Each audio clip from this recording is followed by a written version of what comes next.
ಎಲ್ಲರನ್ನೂ ನಮ್ಮ ನಿಸರ್ಗ ಗಾರ್ಡನ್ಗೆ ಸ್ವಾಗತಿಸುತ್ತಾ ಇವತ್ತು ಮನೆಯಲ್ಲೇ ಮೈಕ್ರೋ ಗ್ರೀನ್ಸ್ ಹೇಗೆ ಮಾಡೋದು ಅಂತ ನೋಡೋಣ.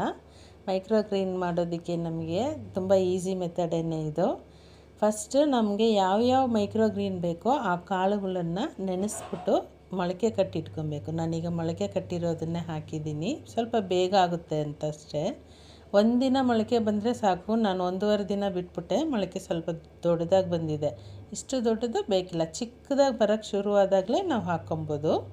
ಈಗ ನಾನು ಇದಕ್ಕೆ ಒಂದು ಚಿಕ್ಕ ಟ್ರೇಸ್ ತಗೊಂಡು ಅದರಲ್ಲಿ ಗಾರ್ಡನ್ ಸಾಯಿಲ್ನ ತೊಗೊಂಡಿದ್ದೀನಿ. ಅಂದರೆ ನಮ್ಮ ಮಹಡಿ ತೋಟದಲ್ಲಿರೋ ಅಂಥ ಮಣ್ಣನ್ನು ತೊಗೊಂಡಿದ್ದೀನಿ. ಇದಕ್ಕಿಲ್ಲಾಂದರೆ ನಾವು ಕೋಕೋಪೀಟನ್ನು ತೊಗೊಬೋದು, ಅಂದರೆ ತೆಂಗಿನ ನಾರು ಬರುತ್ತಲ್ಲ ಅದನ್ನು ತೊಗೊಬೋದು.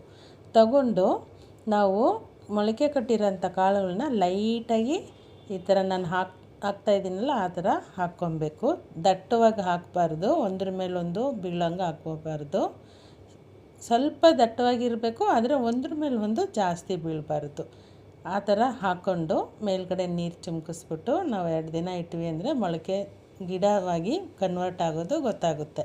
ನೋಡಿ, ಇವಾಗ ನಾನು ಹಾಕ್ತಾಯಿದ್ದೀನಲ್ಲ ಆ ಥರ ಮಣ್ಣನ್ನು ಸ್ವಲ್ಪ ತಗೊಂಡು ಅದ್ರ ಮೇಲೆ ಲೈಟಾಗಿ ಉದುರಿಸಿ, ಮೇಲ್ಗಡೆ ಮಣ್ಣು ಹಾಕದೆ ನಾವು ಕೋಕೋಪೀಟ್ ಬೇಕಾದನ್ನು ಹಾಕ್ಕೊಬೋದು.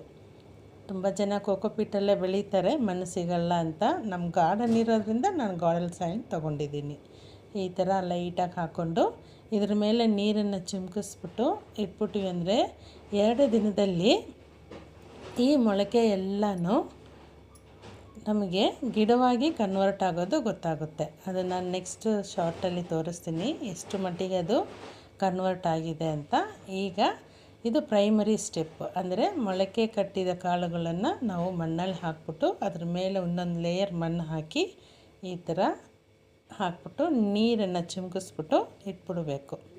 ಈ ಥರ ನಾವು ಮಾಡ್ಕೊಂಡ್ವಿ ಅಂದರೆ ಮನೆಯಲ್ಲೇ ಮೈಕ್ರೋ ಗ್ರೀನ್ ಸುಲಭವಾಗಿ ಮಾಡ್ಕೊಬೋದು. ಆರೋಗ್ಯಕ್ಕೆ ತುಂಬ ಒಳ್ಳೆಯದು.